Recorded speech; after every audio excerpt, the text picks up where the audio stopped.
Here's what I read in February, and here are all the best parts. So I went from an amazing month of reading in January to 50 Shades of Grey. I had never read this before, but everybody told me that I needed to read it at least once, and I found the entire set at the thrift store, so I picked it up. This entire book reads like somebody snuck into somebody's house, downloaded some fanfic that they wrote off of a computer, and published it behind their back. Among the Wicked by Linda Castillo. This book is about a woman who grew up in the Amish community who left and went on to become a cop in the English world. She gets called in for a special assignment to help solve the murder of an Amish woman. And in order to do that, she has to go undercover into the Amish community. I was really excited to read this book because I live in Pennsylvania, which has a large Amish community, and I also like true crime or crime novels, and this one did not disappoint. From the very first chapter, I could not put this book down. I read it so quickly. I did not even annotate anything in this book, even though it was amazing, because I was reading it so fast like I could not even stop. Playground Mars by Logan Russell. This book is about a couple who wins the lottery, and they use part of their winnings to take a tourist trip to Mars. However, once they're there, they find out that they're pregnant and they can't come back to Earth. This is a really great science fiction mystery book, and it was a really quick read. I could not stop reading it. And again, I did not even annotate anything in this because I read it almost in one sitting.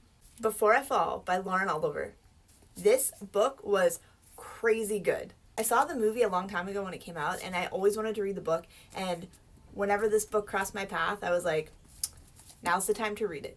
This book is about the day in the life of a high schooler who gets up like it's a regular day, goes to school, goes to a party with her friends, and then is in a horrific fatal accident on the way home. She continues to wake up and relive that day for the next 7 days. And no matter how many changes she makes throughout the day, it always ends the same way. There was so much good stuff in here, and I think this is one of the rare cases where the movie was just as good as the book. But in the book, you get a lot of the main character's thoughts because most of the book is just her by herself reflecting on the last day of her life. And A Walk to Remember by Nicholas Sparks. Really wanted to like this book. I've seen the movie 400 times. This is one of the first books in a really long time that I had to DNF. One of the major differences between the book and the movie is that the book takes place in the 1950s, and that's fine. This book was such a struggle for me to read that I couldn't do it.